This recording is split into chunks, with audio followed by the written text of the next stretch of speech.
Assalamu alaikum. This is Dr. Vineshwaro. I am a consultant psychiatrist working at Sindh Government Hospital, Liaquatabad, based at Karachi.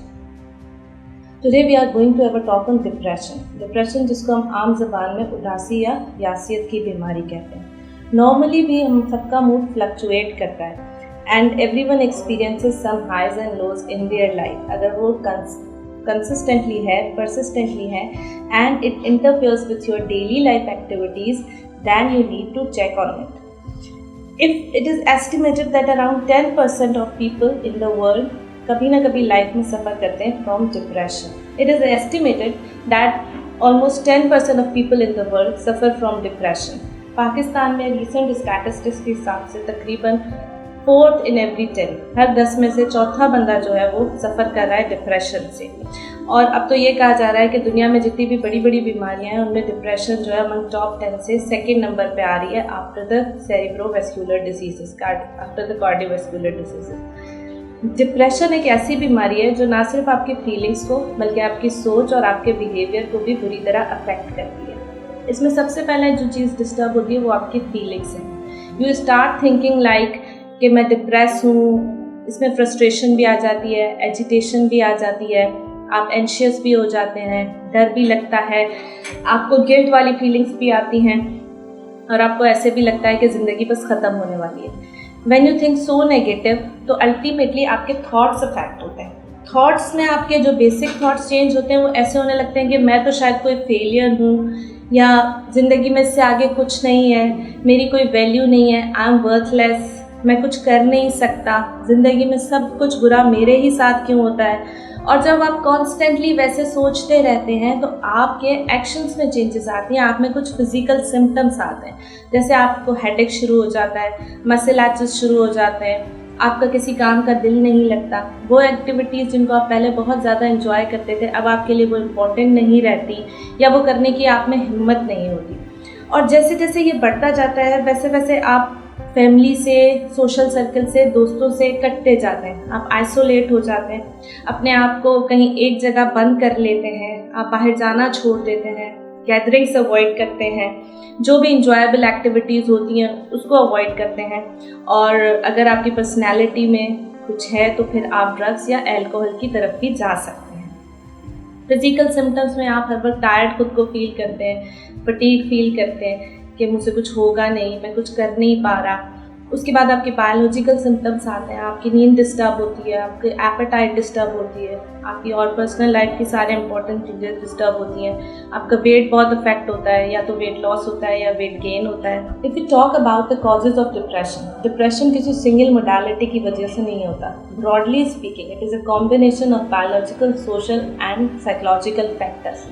If you talk about biological factors, most common जो है उसमें आ जाती है family history.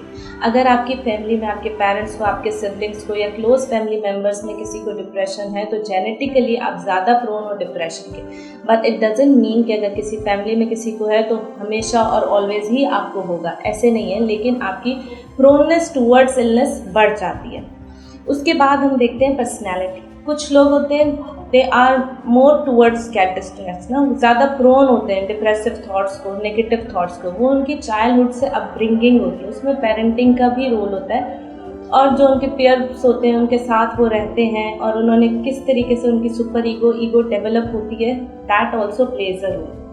इसके बाद अगर आपको कोई सीरियस या क्रॉनिक कंडीशन है, कोई भी इलनेस, आप लंबे अरसे से डायबिटिक हैं, आप हाइपरटेंसिव हैं, एक वो इलनेस साथ चल रही है, ऊपर से ये स्ट्रेस कि मुझे ज़िंदगी भर दवाएं खानी है, या कोई सीरियस इलनेस है लाइक कैंसर है या कोई और ऐसी इलनेस जिसका आपको अभी तक इलाज समझ नहीं आ रहा है या उसका इलाज बहुत पेनफुल है, तो उसमें भी लॉन्ग टर्म में आपको डिप्रेशन के सिम्टम्स आ सकते हैं. मेडिकली स्पीकिंग, बायोलॉजिकली आप में न्यूरो इमेजिंग चेंजेस आती हैं.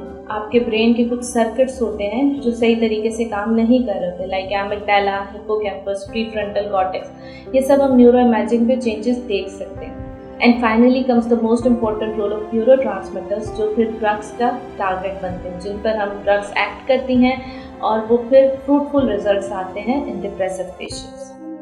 सोशल फैक्टर्स की बात की जाए तो लाइफ इवेंट्स का बहुत इंपॉर्टेंट रोल है.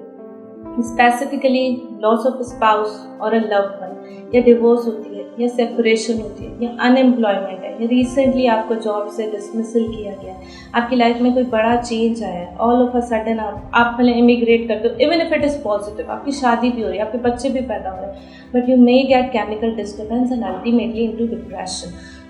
सोशल फैक्टर्स में लॉन्ग टर्म आइसोलेशन का भी रोल है कि अगर कुछ लोग होते हैं जो अकेले रहना चाहते हैं, कि नहीं हम अकेले ही अच्छे हैं, दोस्त नहीं बनाते, फैमिली इतनी सपोर्टिव नहीं है, लोनलीनेस बहुत ज़्यादा है उस फैमिली में, आइसोलेट रहते हैं, उनमें भी ज़्यादा चांसेस है कि वो डिप्रेशन को प्रोन हो सकते हैं। गोइंग थ्रू किसी भी बड़े स्ट्रेस से या किसी भी बड़े लाइफ इवेंट से, ईदर इट इज़ पॉजिटिव और negative, can make you prone to depression. This stigma is there कि अगर आप डिप्रेस हैं या आप में डिप्रेशन की अलामात मौजूद हैं तो आप डॉक्टर के पास नहीं जाते या आप साइकोलॉजिस्ट के पास नहीं जाते। रीज़न क्या है कि लोग क्या कहेंगे कि मुझे कोई नफ्सियाती बीमारी हो गई है, मैं किसी एसाबी कमज़ोरी का शिकार हूँ।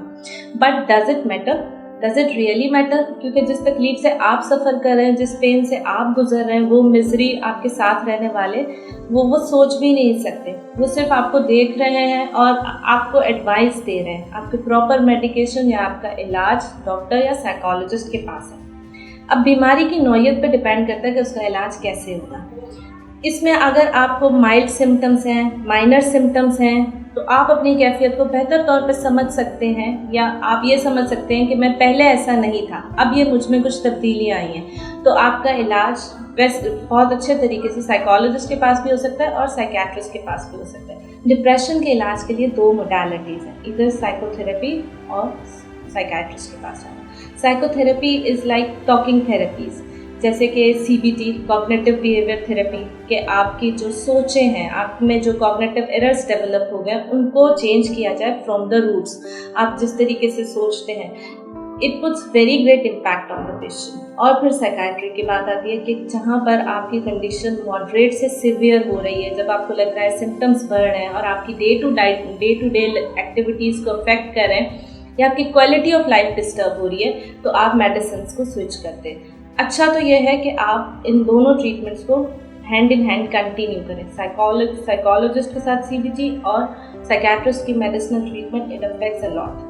डिप्रेशन की मेडिसिन के लिए एक मिथ लोगों में आम है कि हम इसके आदी हो जाएंगे, हम इसको छोड़ नहीं पाएंगे, या इसको हम खाते रहेंगे तो नींद आएगी। पहले तो रियलिटी में अब ऐसा नहीं है। बहुत सारी इस तरह की मेडिसिन आ चुकी हैं जो पेशेंट को सिर्फ उसके सिम्टम्स को टारगेट करती हैं। अगर आप नहीं चाहते कि आपकी नींद डिस्टर्ब नहीं है तो ऐसी भी मेडिसिन है जो आपकी नींद को अफेक्ट नहीं करेगी। इस तरीके से अगर आप कंटिन्यूसली अपने डॉक्टर के मुताबिक अपना इलाज जारी रखेंगे तो वो आराम से उनको टेपर ऑफ करके आपको छुड़वा भी देता है, और ऐसे केसेस हैं भी। ऐसा नहीं है कि ज़िंदगी भर दवाई खानी पड़ती है। तीसरा ये है कि आपके जब भी डिप्रेशन होता है उसके साथ जब आपकी साइकोथेरेपी चलती है तो ओवरऑल आपकी क्वालिटी ऑफ लाइफ बहुत बेहतर होती है। इसमें सिर्फ मेडिसिन का रोल नहीं होता, आपकी पूरी लाइफ जो चेंजिंग हैबिट्स हैं उसको भी हम टारगेट करते हैं, उसको भी डॉक्टर साइकोलॉजिस्ट आपको प्रॉपर एक स्केड्यूल बना के देता है जिससे आपके डिप्रेशन बहुत अच्छे से रिस्पॉन्ड करता है।